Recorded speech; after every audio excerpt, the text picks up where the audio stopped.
Back in my first year of high school, I once had a chemistry teacher as a substitute during math class, and he tried to explain the sine, cosine and tan functions to us. However, the guy was absolutely horrible at explaining, and even after properly understanding them quite a while later, I still ask myself what I would ever use all of this math for. Nowadays I know that in a lot of specializations such as signal processing, architecture and many more they have some important usages. But today I want to show you something different. How you can use sine to create art.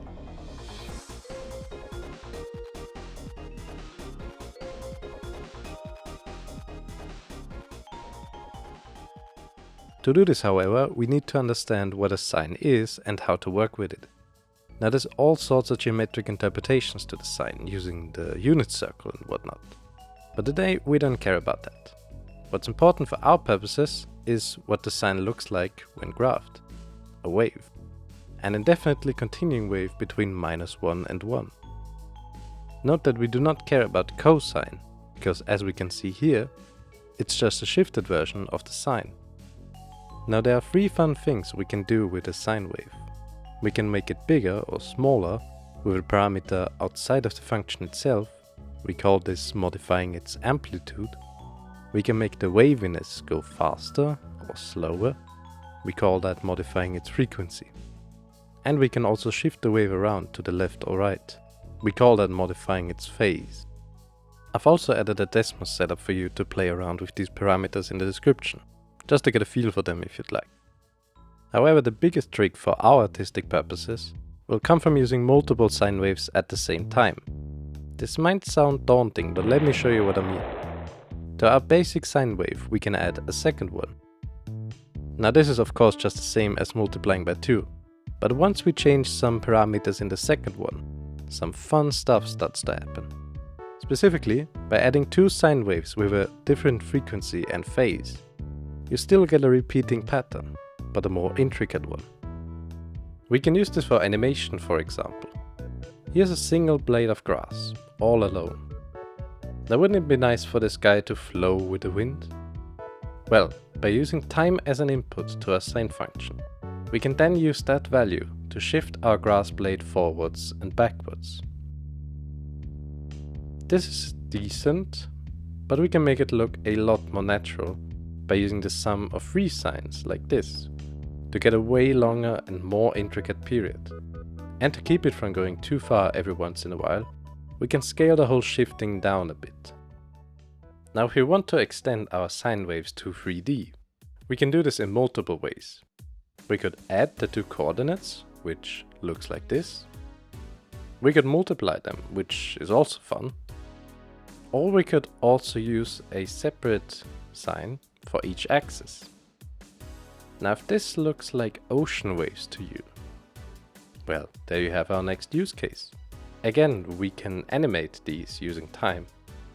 And again, we can sum up some more different sine waves and scale accordingly to make it look even more authentic. I think you're starting to understand the power of this simple piece of math, even without any deep understanding of it. But let me show you another very cool but very different use case of sine waves. Music. Well, maybe not music per se. Here's a video of my cat screaming at me for absolutely no reason. Now, a very smart guy, whose name you can probably guess, came up with something called Fourier analysis. And it's a method to perfectly decompose any kind of wave or signal into a sum of sine waves. That means even this sound of my idiot cat screaming at me can be decomposed into nothing but sine waves of different amplitudes, frequencies and phases. I did this with some Python code, and here are the top 3 sine waves, sorted by amplitude, contained in my cat's meow. Now it's not like 3 sine waves could accurately describe such emotion. And in total we get a few 10,000 sine waves to add up to fully reconstruct our signal. So here's what 100 of them sounds like. Not quite there yet, but as we go to 1000,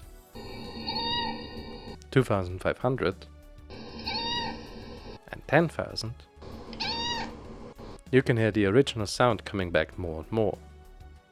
Now as for how the Fourier analysis works in detail, please go watch some other videos like this one, or maybe this one, because this is a better explanation than anything I could ever come up with. Now for creating digital sounds, you have a variety of options, but this whole idea of adding waves together to create all kinds of sounds is exactly what additive synthesis does. To create music with such software, you basically just add sine waves of different parameters to create virtual instruments, or perhaps even voices, to create all kinds of beautiful sounds. For any further inspiration on how to use sine waves, or maths in general, to create art, I want to redirect you to this person's website. They create beautiful mathematical art pieces, not just with the stuff covered in this video, but so much more. There are of course so many more artists doing this kind of stuff, and I hope you will try your hand at whatever ideas came into your mind over the course of this video as well. But that's it for today. Hope you enjoyed it, and thanks, see you.